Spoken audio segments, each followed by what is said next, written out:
భారత సిలికాన్ వ్యాలీగా పేరొందిన బెంగుళూరులో ఎన్నడూ లేని సంక్షోభం నెలకొంది. ఈ టెక్ హబ్ ప్రస్తుతం తీవ్ర ఉద్యోగ సంక్షోభాన్ని ఎదుర్కొంటోంది. వ్యయ నియంత్రణ చర్యలతో పాటు ఆటోమేషన్, కృత్రిమ మేధ కారణంగా ఐటీ సెక్టార్‌లో చాలా సంస్థలు సామూహిక తొలగింపులు చేపడుతున్నాయి.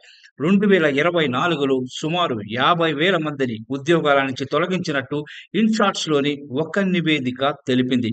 గత ఏడాది 1,00,000 మందిని తీసేశారని, ఈ ఏడాది ఎంతమందిని ఇంటికి సాగనంపుతారో అర్థం కావడం లేదని ఐటీ ఉద్యోగులు ఆందోళన వ్యక్తం చేస్తున్నారు.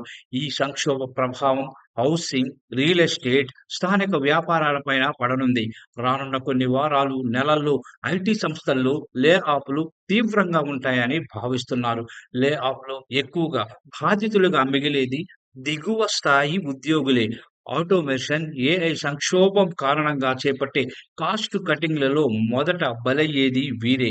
వీరిలో ఎంట్రీ లెవెల్ ప్రోగ్రామర్లు, సాఫ్ట్‌వేర్ టెస్టర్లు అధికంగా ఉంటారు. వీరి స్థానాలను ఏఐ భర్తీ చేస్తుంది. కోడింగ్, డీబగ్, సాఫ్ట్‌వేర్ ఆప్టిమైజేషన్ వంటి పనులని పూర్తి సామర్థ్యంతో అతి తక్కువ ఖర్చుతో ఏఐ ద్వారానే చేపడతారు. చాలామంది టెక్ ఉద్యోగులు ఆటోమేషన్ అన్నది సుదీర్ఘ ముప్పు అని గుర్తించడంలో విఫలమవుతున్నారు. దీంతో ప్రాథమికంగా అది ఉపాధి దృశ్యాన్నే మార్చేస్తుందని ప్రముఖ కంపెనీ హెచ్ఆర్ హెడ్ ఒకరు తెలిపారు. లే ఆఫ్‌ల ప్రభావం తొలుత బెంగుళూరులో పీజీ అకామిడేషన్లు, రెంటల్ మార్కెట్, తక్కువ అద్దెలుండే ఇళ్లపై పడుతుంది. చిన్న చిన్న ఉద్యోగుల్లో చాలామంది ఈ పీజీ అకామిడేషన్‌లోనే ఉంటున్నారు. వారి ఉద్యోగాలు పోతే ఇవి కూడా ఖాళీ అవ్వడం ఖాయం. ఇప్పటికే పలువురు యజమానులు వీటిపై పెద్ద ఎత్తున పెట్టుబడులు పెట్టి నెలసరి ఆదాయాన్ని పొందుతున్నారు. ఇప్పుడు వీటికి డిమాండ్ తగ్గితే ఆదాయం పడిపోవడంతో పాటు ఆస్తుల విలువ కూడా తగ్గిపోతుందని యజమానులు ఆందోళన చెందుతున్నారు.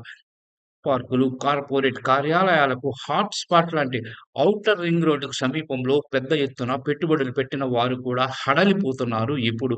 భవిష్యత్తులో బెంగుళూరు ఉజ్వలంగా ఉంటుందని భావించి దీర్ఘకాలం రెంటల్ ఆదాయం పొందే ధ్యేయంతో ఇప్పటికే ఇక్కడ వెంచర్లపై కోట్లాది రూపాయలను పెట్టుబడులుగా పెట్టారు. నిరుడు లే ఆఫ్‌ల వల్ల రియల్ ఎస్టేట్ మార్కెట్ తగ్గుతూ వస్తుంది. బెంగుళూరు ఆర్థిక వ్యవస్థకు మూల స్తంభమైన ఐటీ ఇండస్ట్రీకి సవాళ్లు ఎదురైతే అది పలు రంగాలపై తీవ్ర ప్రభావం పడుతుంది. ముఖ్యంగా ఉద్యోగులైతే తీవ్ర ఆందోళన వ్యక్తం చేస్తున్నారు. ఈ ఏడాది లే ఆఫ్‌లు భారీగా ఉన్నాయనే సమాచారంతో ఉద్యోగులు ఆందోళనతో పాటు ఏం చేయాలిరా భగవంతుడా అని ఇప్పుడు ఆవేదన వ్యక్తం చేసే పరిస్థితి బెంగుళూరులో కనిపిస్తోంది.